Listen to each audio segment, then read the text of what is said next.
Buenas tardes, estimados participantes. Bienvenidos.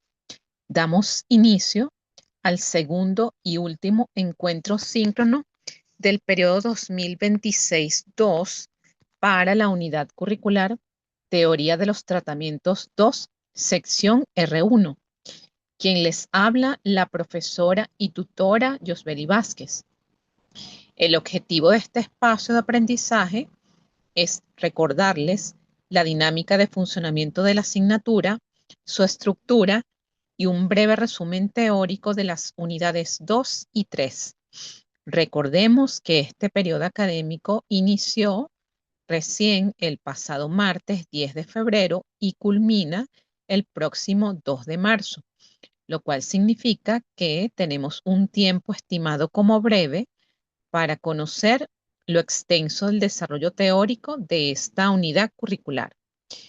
Para ubicarnos en el presente, Teoría de los Tratamientos 2 es una unidad curricular que tiene como competencia general analizar los modelos de tratamiento psicológico, cognitivo-conductual, humanista y psicodinámico mediante la construcción de un marco conceptual para la planificación terapéutica de soluciones a distintas problemáticas y patologías clínicas del adulto y adulto mayor en los diferentes contextos con una actitud ética y responsable. A su vez, Teoría de los Tratamientos 2 está organizada en 3 unidades de competencias. En la primera actividad síncrona nos enfocamos en desarrollar la unidad 1. En esta conoceremos la unidad 2 y 3. Como ustedes ya saben, la evaluación para esta unidad curricular constará de 2 cuestionarios teóricos que cada uno tiene un valor del 50%. El cuestionario número 1 tiene como propósito evaluar la unidad 1. Por su parte, el cuestionario número 2 tiene como propósito evaluar las unidades 2 y 3. Asimismo, es importante señalarles que ambos cuestionarios deben realizarlos antes de la fecha señalada, es decir, el 2 de marzo. Para ello, ya tienen los distintos materiales disponibles en los recursos de consulta, así como el banco de preguntas y respuestas, más el material teórico que se les está suministrando a través de estas actividades síncronas. Felicito a aquellos estudiantes que ya realizaron ambos cuestionarios de manera exitosa y satisfactoria. Ahora bien, conozcamos en qué consiste teóricamente la unidad 2 y la unidad 3 para que tengan la base al momento de dar respuesta a estos 2 cuestionarios. La unidad 2 tiene como propósito el estudio de las técnicas terapéuticas para el abordaje de las patologías biopsicosociales del adulto y adulto mayor para la construcción de estrategias de abordaje. Específicamente, maneja las técnicas terapéuticas para el abordaje de las patologías del adulto joven y adulto mayor, reconoce los protocolos para el abordaje terapéutico, aplica técnicas terapéuticas de abordaje cognitivo-conductual, dinámicas, humanistas, gestal, existencialista e integrativas. Por su parte, la unidad 3 tiene como propósito el diseño de planes de intervención para el abordaje de los trastornos clínicos asociados a la adultez y adultez mayor. Ya sabemos que esta unidad curricular es netamente teórica. No se tiene contemplada ninguna actividad de carácter práctico. Quisiera comenzar el desarrollo de esta clase con varias frases acerca de la teoría y técnicas terapéuticas. Para ser terapeuta, primero se debe haber sido paciente. Esta es una frase de Carl Jung. La terapia nunca debe comenzar antes de que el terapeuta sepa para qué sirve o por qué se realiza. Y esta es una frase del psicoanalista Otto Kemper. Estas 2 frases aluden a la importancia de que un psicólogo terapeuta obtenga su propia terapia personal. No se trata solo de abordar el neuroticismo y la patología. Es importante cultivar una postura de curiosidad eterna sobre la propia mente, un sentido de asombro hacia el poder del inconsciente y el reconocimiento de sus fortalezas y de esas debilidades o áreas de mejora que puedan interferir en el tratamiento o en el abordaje terapéutico que hagan con sus pacientes. En este nivel de la carrera de psicología ya deben tener más que concientizado que el ejercicio profesional del psicólogo implica un gran compromiso, respeto a la privacidad, disciplina, preparación constante y responsabilidad ética con las personas que depositan la confianza de su salud mental en nuestras manos. La divulgación de información confidencial de los pacientes, incluidos sus datos completos de identificación, sin su consentimiento verbal o escrito, es una falta a lo expresado en el Código de Ética que rige el ejercicio profesional del psicólogo venezolano.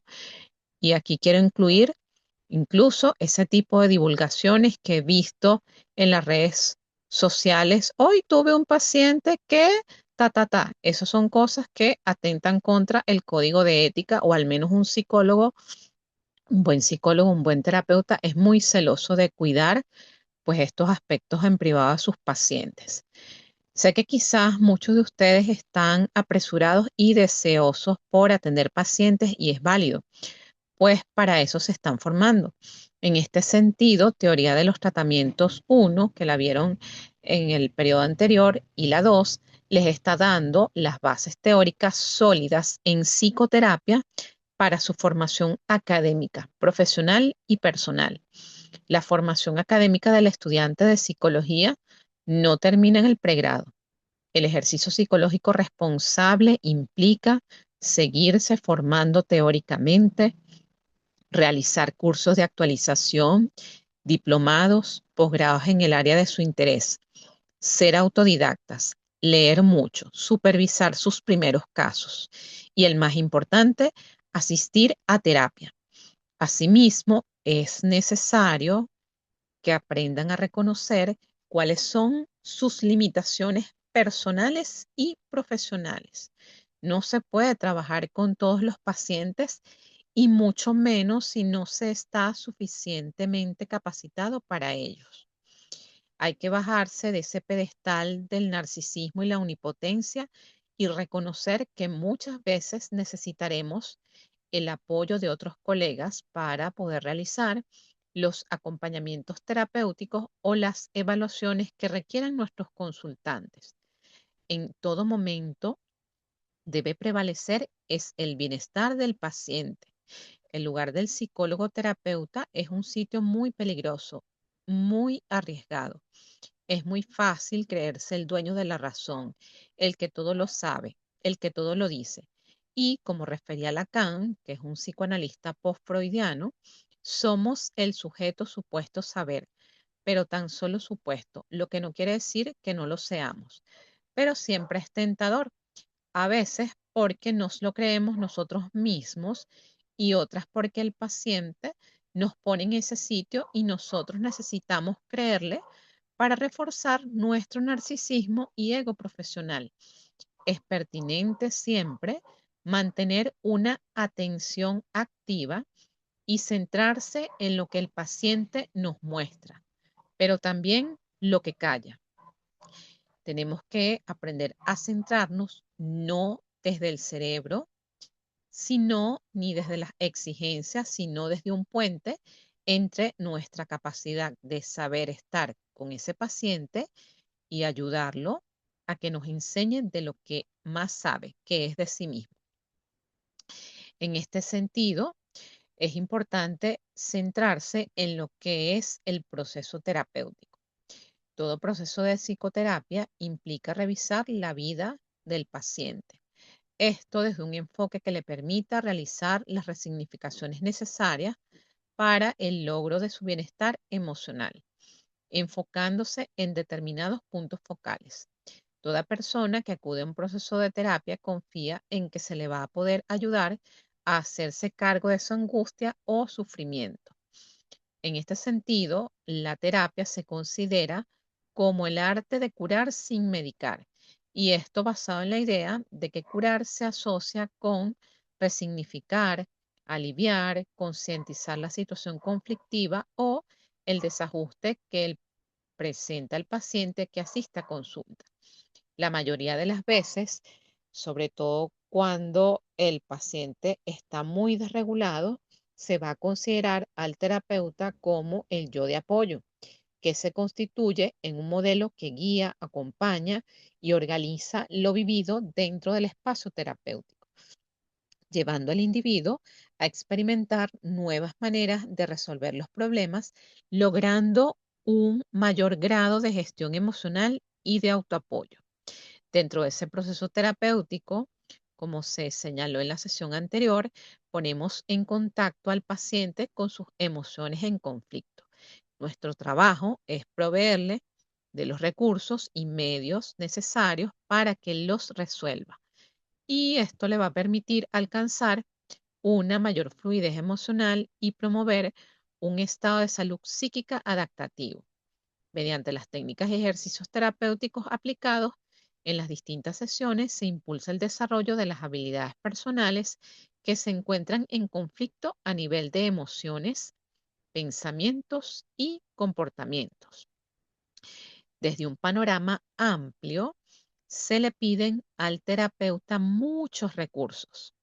Y tal como lo señala Krasner, citado por Fares, el terapeuta ideal es maduro, bien adaptado, compasivo, tolerante, paciente, amable, discreto, que no elabore juicios de valor, aceptante, permisivo, no crítico, cálido, agradable, interesado en los seres humanos, respetuoso, que estime y trabaje por una relación interpersonal democrática con todas las personas, libre de prejuicios raciales y religiosos, que tenga una meta valiosa en la vida, amistoso, alentador, optimista, fuerte, inteligente, sabio, curioso, creativo, artístico, orientado hacia la ciencia, competente,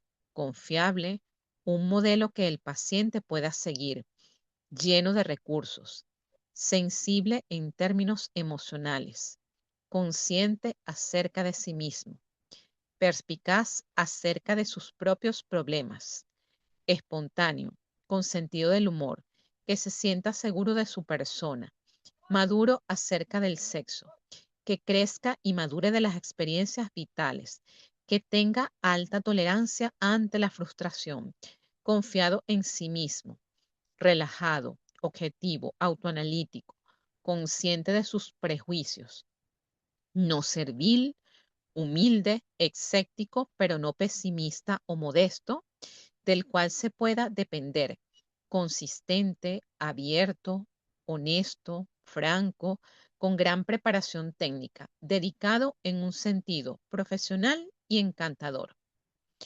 Todas estas características ideales que acabo de mencionar suponen la idea de un terapeuta, entre comillas, perfecto. En este sentido, rescato la importancia de convertirse en un buen terapeuta que sea capaz de lograr el óptimo desarrollo de su rol como profesional. El psicólogo, en su rol de terapeuta, en el espacio de intervención, debe procurar en lo posible mostrarse equilibrado, es decir, con una adecuada gestión de sus emociones y acciones. Desarrollar la creatividad construyendo los recursos esenciales para las intervenciones, realizando acciones innovadoras, buscando alternativas y enfoques que faciliten el desarrollo integral del paciente. Como ya señalé, el terapeuta en todo momento debe mantener esa privacidad y confidencialidad en todo lo referente a sus pacientes, respetándolos y admitiendo errores, teniendo la disposición para corregirlos y mantener una actitud íntegra y honesta frente a sí mismo y a los demás.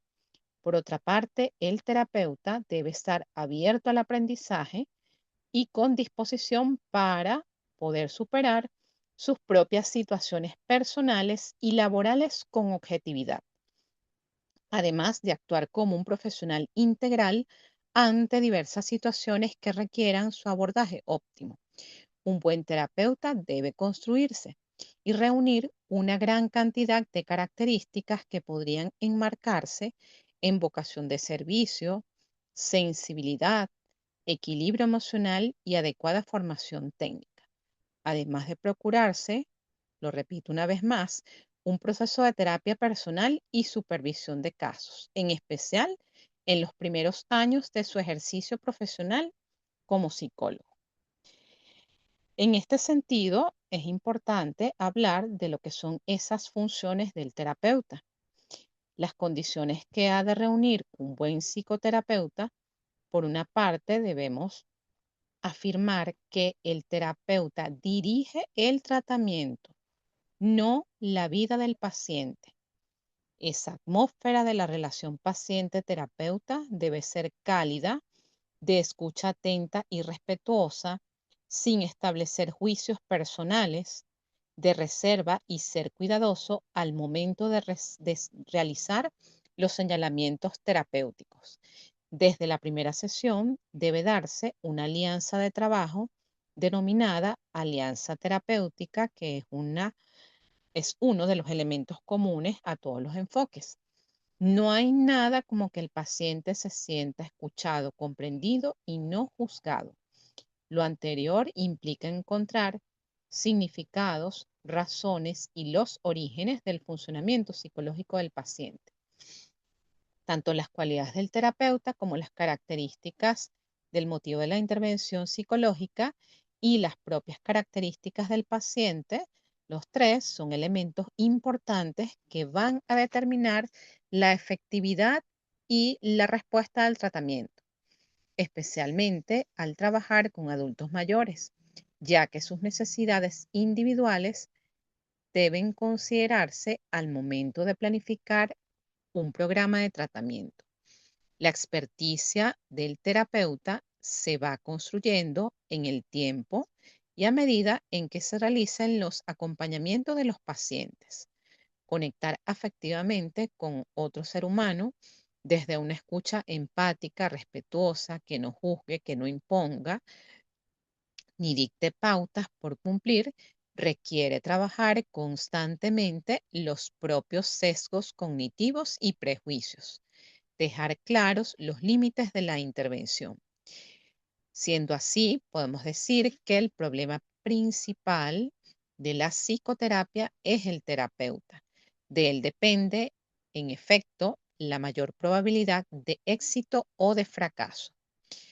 En este orden de ideas, el profesional que supervisa casos tiene una percepción diferente y podrá visualizar elementos y aspectos que quizás por poca experticia, angustias y al mismo tiempo va a tener esa capacidad para señalar cuando se confunde el proceso personal del terapeuta con el de los pacientes.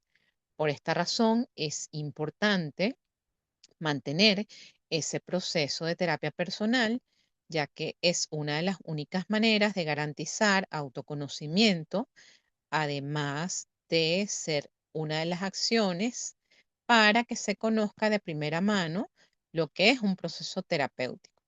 La coherencia de mantener esa propia terapia permite la revisión de todas esas sombras y puntos ciegos que podrían contaminar el proceso del paciente. Por otra parte, es necesario tener muy presente que las técnicas terapéuticas forman la base del protocolo de abordaje de los pacientes.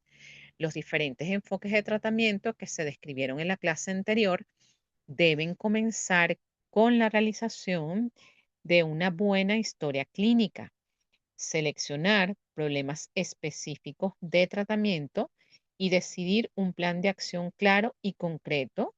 Esto va a ir de acuerdo al enfoque teórico afín al profesional.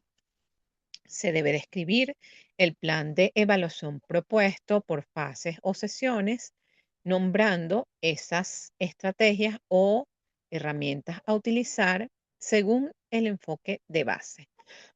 Los objetivos terapéuticos van a depender de la valoración previa que se haga del individuo, así como del marco conceptual en el que se basan las técnicas terapéuticas psicológicas utilizadas. Si hablamos del enfoque cognitivo, estará centrado en modificar y flexibilizar esquemas de pensamiento. Si estamos hablando del enfoque conductual, entonces será modificar la funcionalidad de la conducta. El quehacer del terapeuta parte en principio de esa realización de un buen proceso psicodiagnóstico, el cual va a constituirse en la guía y lo ayuda a ser más preciso, discriminativo y coherente en la comprensión particular de cada uno de los pacientes. Las metas de la intervención deben adecuarse a la realidad del paciente. Es necesario tener una hipótesis específica de lo que le sucede al mismo. Todas las técnicas de terapia se deben adaptar al paciente y a la situación. Recordemos algunas cosas como que cada corriente postula diferentes modalidades de tratamiento. Cuando se habla de terapia psicológica, esta debe verse como un proceso que utiliza técnicas en donde se producen fases, circunstancias y procesos. El marco teórico se vincula a la técnica usada por el terapeuta. Las diferentes corrientes psicoterapéuticas se han ido desarrollando a medida que se han profundizado las líneas teóricas que las sustentan. La aplicación de la terapia psicológica debe basarse en el empleo de técnicas de eficacia, efectividad, eficiencia probada mediante estudios científicos. Es importante que las técnicas estén probadas para el problema específico al que se aplica. Por eso, de acuerdo al objetivo de esta unidad curricular, vamos a hacer énfasis en lo que son eh, los aspectos de la terapia cognitivo-conductual, la terapia conductual pura, la terapia cognitiva pura y vamos a hablar de lo que son algunas de las técnicas por enfoque. Las metas de intervención, como ya señalé, van a adecuarse a la realidad de ese paciente. Es necesario tener una hipótesis acerca de lo que le sucede al paciente, partiendo de la idea de que la terapia conductual tiene como objetivo central promover cambios en la conducta del individuo. Se van a utilizar una serie de técnicas para lograr el incremento de las conductas adaptativas y disminuir la frecuencia de las conductas desadaptativas. La estrategia terapéutica conductual se desarrolla siguiendo los siguientes pasos, como lo es el análisis funcional de la conducta, la determinación de objetivos y metas terapéuticas, la ejecución del plan de tratamiento, la evaluación de resultados, la culminación de la terapia y el plan de seguimiento. Básicamente, la terapia de la conducta o la terapia conductual, como se le llama en el argot clínico, comienza mediante un proceso de diagnóstico denominado análisis funcional o conductual, proceso que consiste en determinar el problema presentado a categorías conductuales operativas. Estas son conductas manifiestas y encubiertas, por lo general clasificadas como cogniciones o pensamientos, emociones y conductas, y en determinar todas aquellas variables que mantienen estas conductas, emociones, estos pensamientos, emociones y conductas. También se identifican las variables organísmicas, las del medio, los antecedentes estimulares y las contingencias de refuerzo. Las metas de intervención deben adecuarse a esta realidad del paciente. Algunas de las preguntas que nos podemos formular para poder hacer este análisis de las conductas problemas, primero es identificar con el mismo paciente en esas primeras sesiones cuál es el problema, es decir, qué es lo que lo trae a consulta. Segundo, qué hace o qué dice cuando experimenta ese problema. Tercero, con qué frecuencia se produce ese problema. Cuarto, cuánto tiempo ha tenido o ha vivido con ese problema. En qué situaciones o lugares normalmente se presenta el problema. Qué suele suceder inmediatamente después que la persona ha experimentado el problema. Qué suele pensar y sentir mientras el problema ocurre, que ha intentado hacer hasta ahora para resolverlo. Estas son preguntas esclarecedoras que se pueden usar durante esa primera sesión. Ahora, vamos a centrarnos en la idea de que la aplicación de la terapia psicológica debe basarse, como ya lo señalé, en el empleo de técnicas de eficacia, efectividad y eficiencia probada. Vamos a hablar de lo que son los lineamientos para la terapia conductual. Ya sabemos que ese objetivo principal de la terapia conductual es promover cambios en la conducta de las personas utilizando una serie de técnicas para lograr el incremento de las conductas adaptativas y disminuir la frecuencia de las conductas desadaptativas. Pero también debo agregar que existen distintos tipos de técnicas, no solo para incrementar y disminuir, sino también para implantar conductas adaptativas.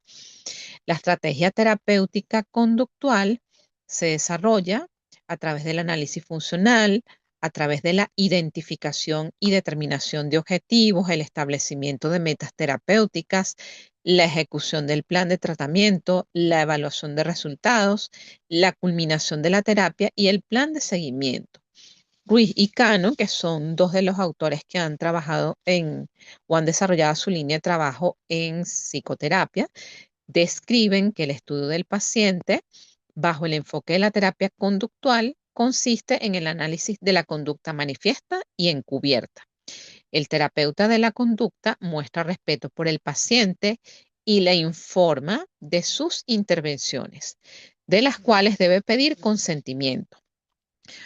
Hablemos de que este consentimiento, en el caso de las intervenciones acá en Venezuela, son por supuesto de carácter verbal.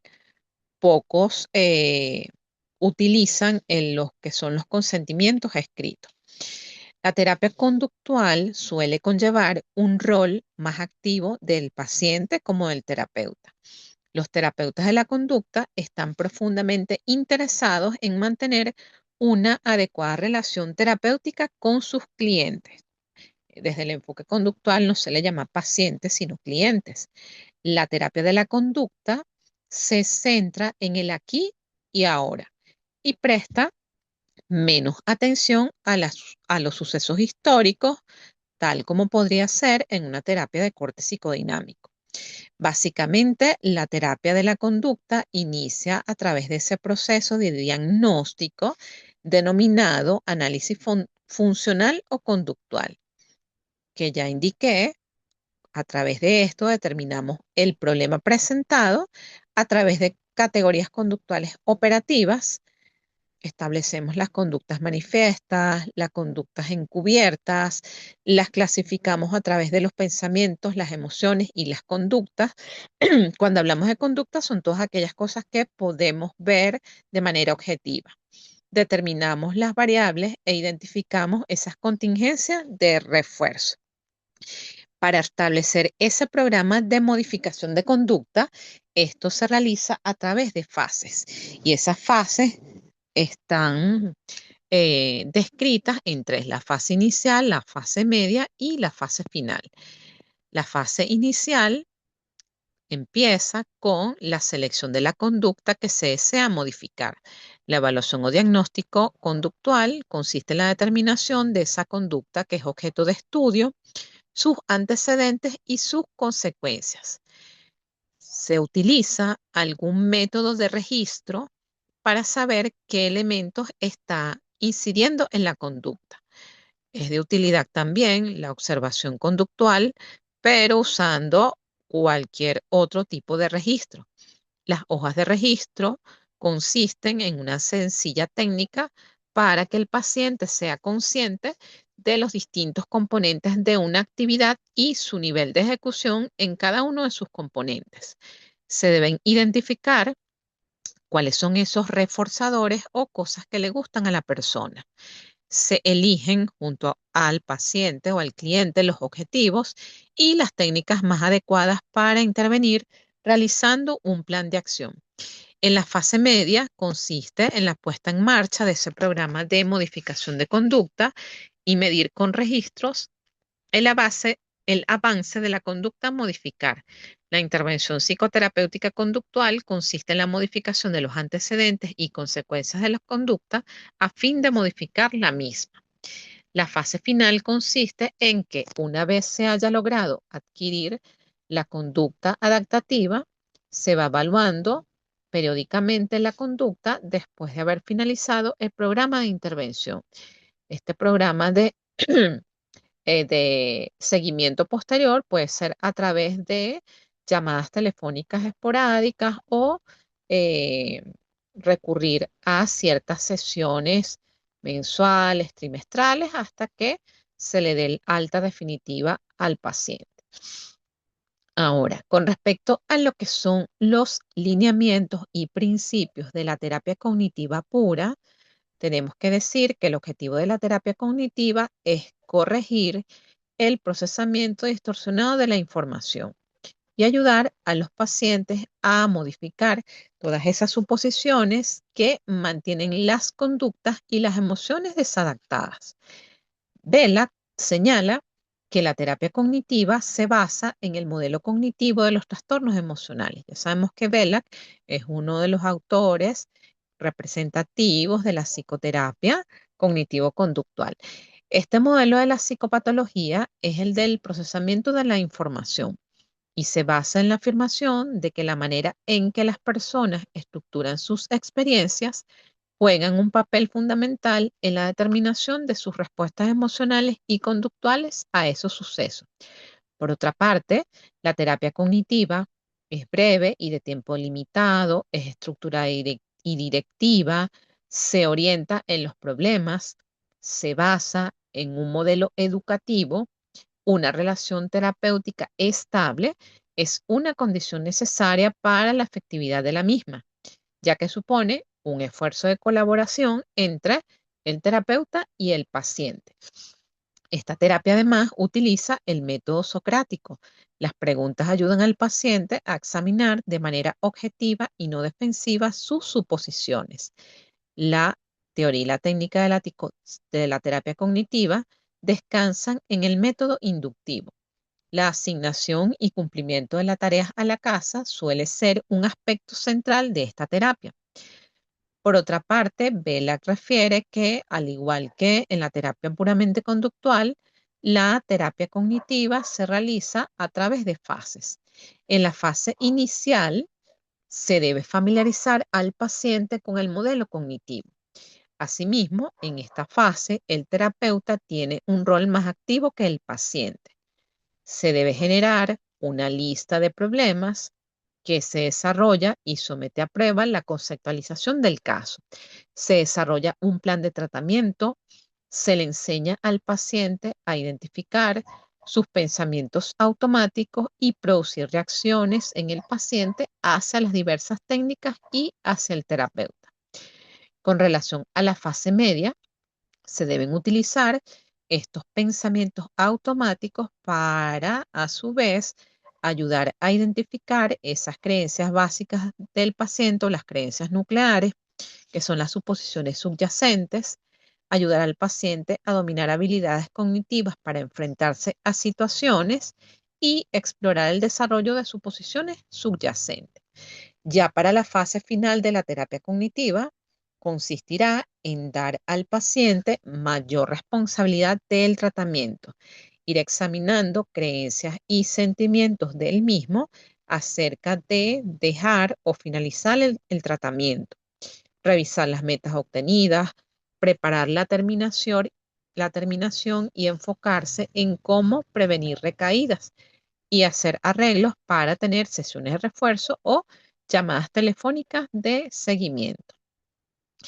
Ahora, hablemos de lo que son las distintas intervenciones psicológicas basadas en las técnicas de todos los enfoques. Las técnicas terapéuticas son parte de esa caja de herramientas con las cuales contamos los terapeutas para atender a los pacientes. El principio es el motivo de consulta y la demanda de tratamiento, que a su vez va a estar guiado por ese diagnóstico. Recuerden que en el diagnóstico, si estamos hablando de la terapia conductual y utilizamos la observación conductual, utilizamos las diversas herramientas que van coherentes con ese enfoque, que son los test estandarizados o estos cuestionarios autoadministrados.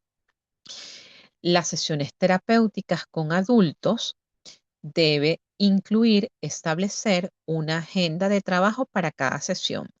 Esto facilita que el tiempo establecido sea provechoso. De acuerdo a lo que acabo de decir, pues es ideal que se planifique pues lo que se va a trabajar en cada sesión de terapia. El hecho de determinar una agenda de trabajo provee una estructura para las sesiones, lo cual en sí mismo puede ser terapéutico. De esta manera, también se involucra al paciente de una manera activa en su proceso y aumenta la naturaleza colaborativa de la relación terapéutica. El terapeuta debe proponer diversas estrategias de aproximación para cada problema y delegar en el paciente la tarea de decidir cuál estrategia utilizar. Resulta muy útil registrar de manera escrita todo lo trabajado en cada sesión de terapia. No podemos dejar de resaltar que la elección de una técnica específica se va a basar en la concepción del paciente y las metas particulares para cada una de las sesiones. A continuación les voy a definir cuáles son aquellas técnicas que han resultado de mejor provecho en los procesos terapéuticos con pacientes adultos. Desde la terapia conductual tenemos la intención paradójica, que es una técnica terapéutica que consiste en pedirle al paciente que detenga la tendencia a tratar de evadir o controlar sus síntomas, pidiéndole que los hagan aparecer deliberadamente, deseándolos y exagerándolos. Se basa en la idea de que a veces el intento de evadir o reprimir un pensamiento, emoción o comportamiento puede tener el efecto contrario, es decir, puede aumentar la frecuencia del mismo. Tenemos el moldeamiento, que además es una técnica para implantar nuevas conductas. Esta es una técnica que consiste en aplicar de manera selectiva y planificada el principio de reforzamiento positivo. Consiste en el reforzamiento por aproximaciones sucesivas al comportamiento deseado. Se identifica una conducta que se quiere implantar y luego se refuerza cualquier conducta que se acerque a la conducta objetivo. Tenemos la técnica del modelamiento. Esta también es una técnica para implantar conductas y es una técnica terapéutica que se basa en el aprendizaje vicario y la imitación planteado por Bandura. La persona es expuesta a determinado modelo que exhibe el comportamiento que se desea adquirir. Y está el autocontrol, que es una técnica en la cual el individuo se aplica sus propios reforzamientos y castigos para controlar sus conductas. Con respecto a lo que son las técnicas cognitivas, se tiene la reestructuración cognitiva, que consiste en explicar el concepto de pensamientos negativos, la influencia de las situaciones sobre ellos, el efecto de las interpretaciones y las predicciones sobre los sentimientos y las acciones y la necesidad de identificar estas interpretaciones y predicciones específicas para poder cuestionarlas.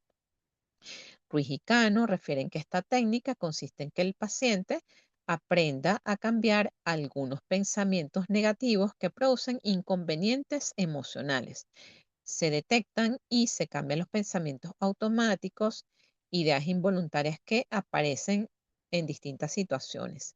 Se busca no un pensamiento positivo, sino alternativas racionales, realistas, que le permitan al paciente un afrontamiento adecuado ante distintas situaciones. Belak, por su parte, señala que en esta técnica además se debe entrenar al paciente a identificar cuáles son esos pensamientos automáticos y las suposiciones subyacentes. Esto utilizando técnicas como la autovigilancia cada hora, el interrogatorio directo, el roleplay, el registro de pensamientos disfuncionales y la técnica de la flecha descendente.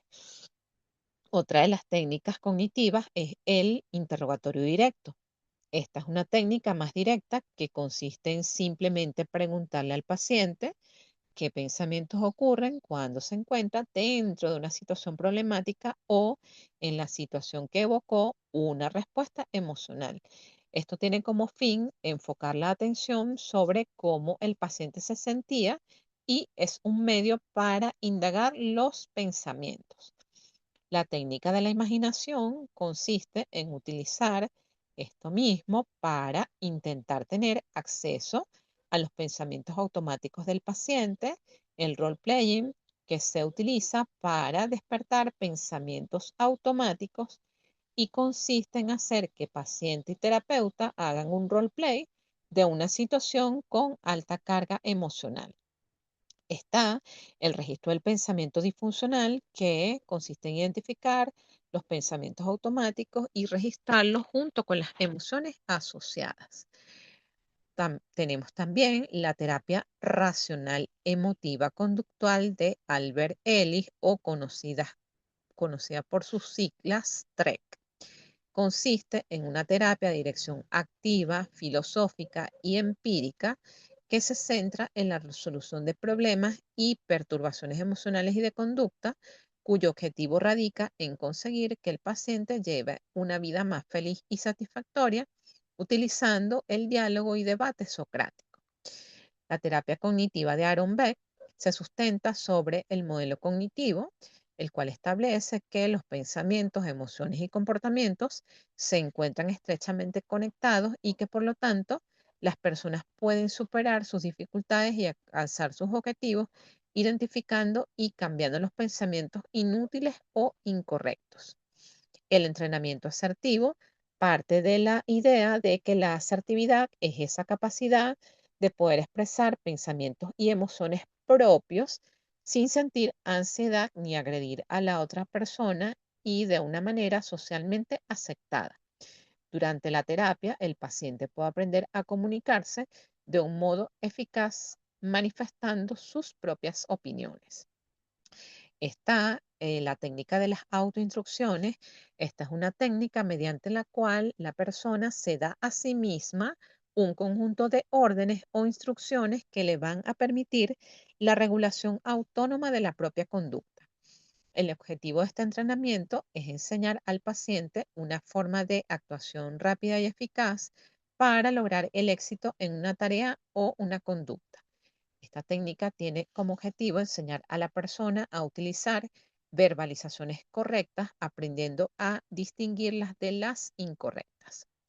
Ahora bien, con respecto a lo que son las técnicas terapéuticas de la terapia, de la psicoterapia gestal, estas técnicas están centradas en el presente, es decir, en el aquí y ahora. Surgen de la adaptación y combinación de lo mejor de otras corrientes teóricas, razón por la cual la Gestalt se ha convertido progresivamente también en un tipo de terapia inclusiva e integrativa.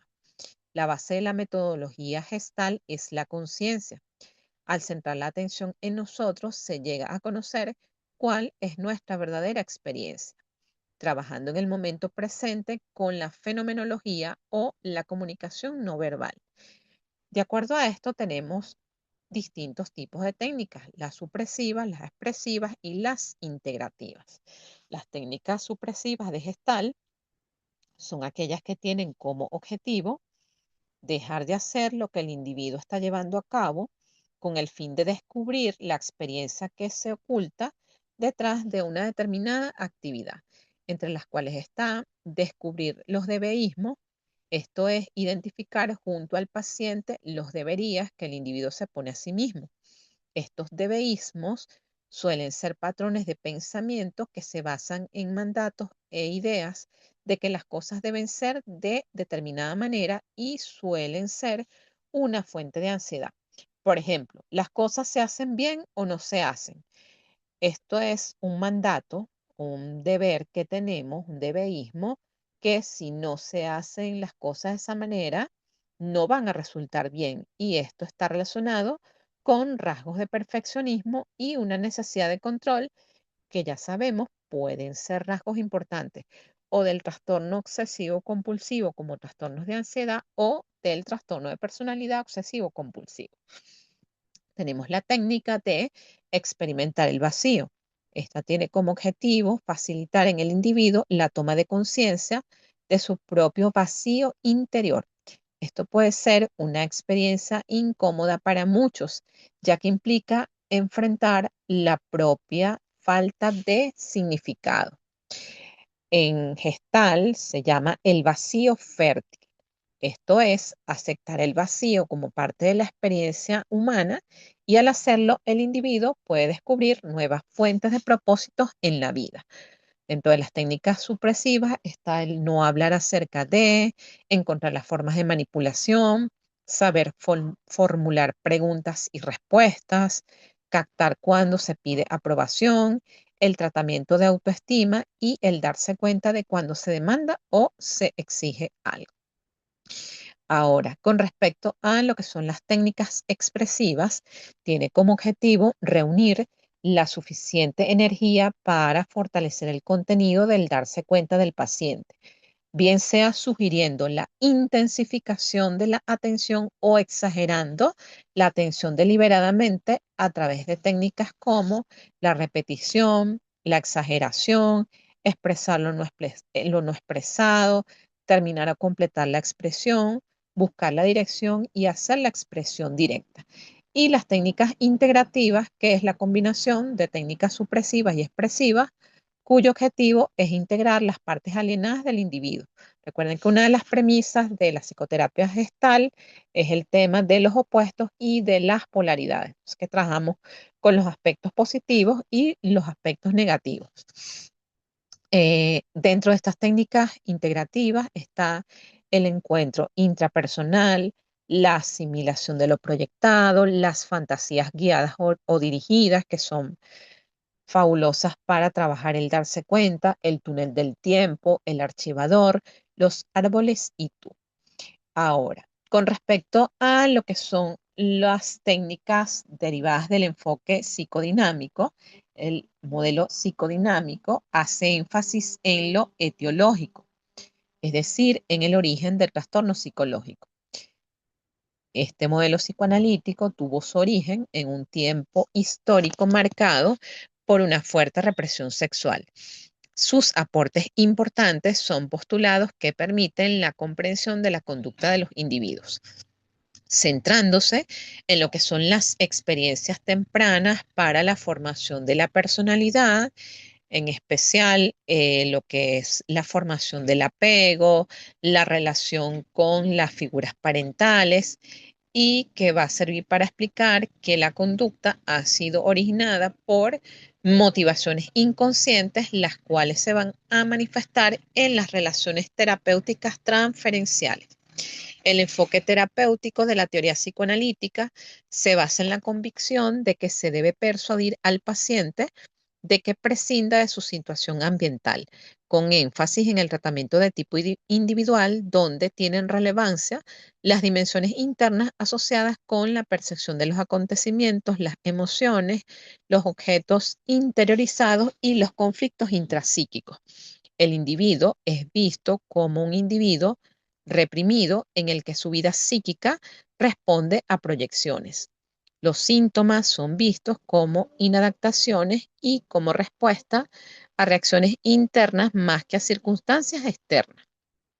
La manera en que se accede a este material psicoterapéuticamente es a través de la asociación libre, la interpretación de las reacciones transferenciales y de las resistencias.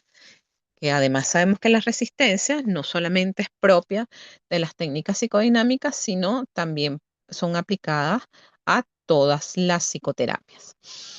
Dentro de ese proceso de psicoterapia, de este enfoque, se analiza el material a través de técnicas como la confrontación, la aclaración, la interpretación y la construcción. La confrontación es una técnica basada en aclarar las contradicciones del paciente o señalárselas. La interpretación es la hipótesis que hace el terapeuta y se establece entre un hecho presente y una experiencia pasada. Para realizar las interpretaciones, muchas veces primero hay que clarificar información. El preguntar sirve para esclarecer. Ahora bien, con respecto a lo que es la psicoterapia integrativa, tenemos la terapia de aceptación y compromiso, que es un tipo de intervención psicológica que está orientada a la aceptación psicológica y identificar lo que son los valores personales. Se encuentra de lo que son las terapias contextuales. Tenemos la terapia dialéctico-conductual de Marshall Linehan, que además lo interesante de este enfoque es que la misma autora tiene el diagnóstico de trastorno límite de la personalidad.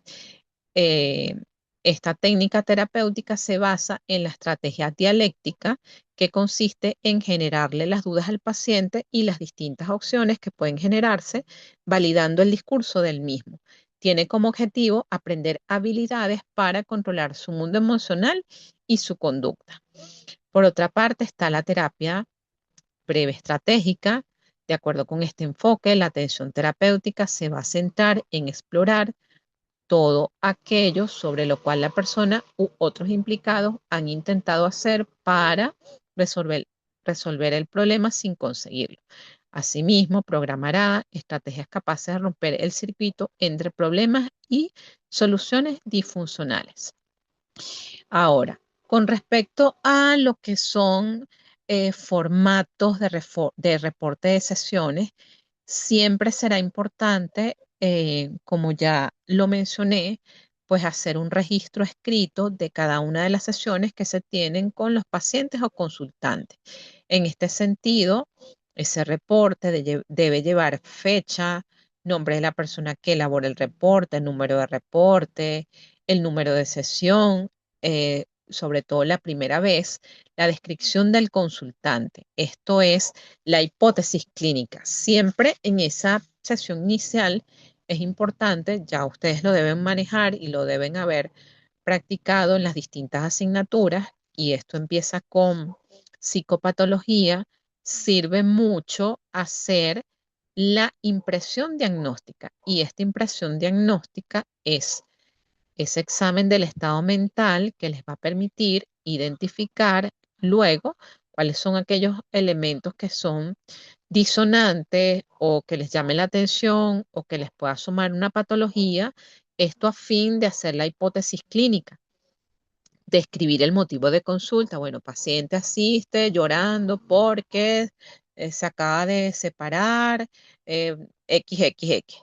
Entonces ustedes registran el motivo de consulta, descripción de la sesión, del problema área a trabajar, si son las primeras sesiones, por supuesto los objetivos estarán centrados en la evaluación, el contrato terapéutico, que es verbal, si es la primera sesión, igual ustedes lo pueden hacer escrito, es establecer pues esos acuerdos con el paciente de cómo va a ser la frecuencia, el horario, el número de sesiones, cuántas sesiones son estimadas de evaluación, y ya después posteriormente cuáles serían las sesiones de intervención. Nombrar las técnicas empleadas. Estas son las técnicas tanto si es una sesión de evaluación como si es una sesión de intervención. Las tareas de acuerdo al diagnóstico. La mayoría de los terapeutas, sobre todo si vamos a trabajar desde la terapia cognitivo-conductual, pues esas tareas que se les mandan para la casa, observaciones durante la sesión o la supervisión de caso. Esas observaciones durante la sesión son aquellos aspectos que ustedes les llamen la atención acerca del paciente. Propuesta de intervención. Aquí hacemos una revisión teórica de ese motivo de consulta, lo sustentamos bibliográficamente, es decir, buscamos distintos artículos de revistas arbitradas, libros de terapia, donde si el paciente asiste por intervención, bueno, abordaje de los adolescentes deprimidos, por ejemplo, o de los adultos mayores, depresión y su diagnóstico diferencial con las demencias. Conclusiones estaban hasta relacionadas con las hipótesis planteadas, los avances de la sesión, las fortalezas de ese paciente, las tareas a tener en cuenta, los posibles sabotajes, planificación de las siguientes sesiones, las bibliografías que consultamos, entre otras. Y por supuesto, si hay idealmente ese trabajo de supervisión. Con esta descripción damos por culminada esta segunda y última actividad síncrona del periodo 2026-2 para la unidad curricular Teoría de los Tratamientos 2, sección R1. Este es el momento de hacer sus comentarios, dudas, preguntas, reflexiones. Pueden hacer uso del chat, pueden hacer uso del micrófono.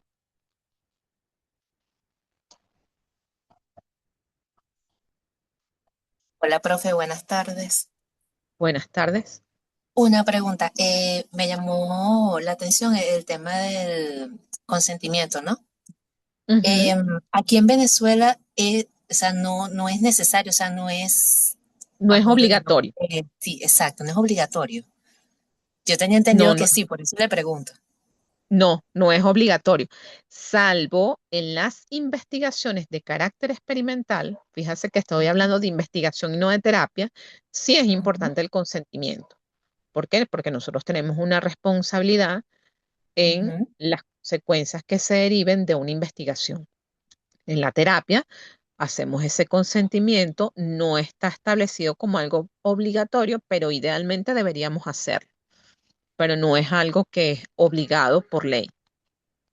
Ok, ¿y eso tiene algún formato, no sé, que dicte la federación o uno lo redacta con, Bueno, no no, sé, si un vamos a abogado decir, no, o no es tan técnico como creo que es? no, no, sí es técnico. Por ejemplo, en Colombia sí se utiliza el consentimiento informado, creo que en Perú, y eh, recuérdense que nosotros nos regimos por la Asociación Americana de Psicología. Entonces, si existe un formato de consentimiento, debe estar en todos estos material teórico que suministra la Asociación Americana de Psicología. Ok, ok, Claro, muchas esto, gracias. esto viene a ser un respaldo a nivel legal para nosotros. Porque Ujú, cuando hablo del registro de las sesiones, todos estos aspectos son importantes, forma parte de nuestro registro de las historias clínicas. Acuérdense que las ujú, historias clínicas son documentos de carácter legal. Entonces, sí, si nosotros, por ejemplo, trabajamos en un consejo de protección, en una defensoría, pues debemos tener sustentado cada sesión de evaluación y de terapia en el caso de que nos convoquen a declarar ante un tribunal. Entonces ahí sí tenemos como una responsabilidad legal. ok. Me imagino que también los psicólogos que se dedican a la parte forense, ¿no? Sí, Imagino sí, que sí. sí es totalmente necesario eso. Mucho más apegado a lo que es esos formatos legales. Pero Ok. no es algo que está, vamos a decir, establecido. Yo he trabajado en distintos organismos públicos y no está establecido el consentimiento. Sé de colegas que trabajan en tribunales y no es obligatorio el tema del consentimiento, pero sí de tener las historias clínicas y la responsabilidad al momento de emitir los informes sobre todo. Ok, ok. Bueno, chévere, muchas gracias, profe. A la orden. ¿Alguna otra pregunta, inquietud?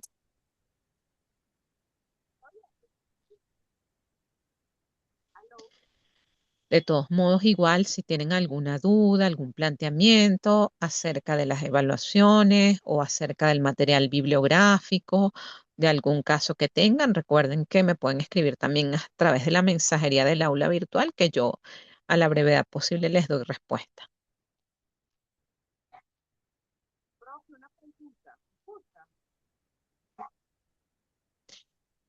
Siendo que creo que no hay más dudas, bueno, damos por culminado este segundo encuentro. Muchas gracias por su asistencia y participación. Feliz tarde y éxito en las evaluaciones.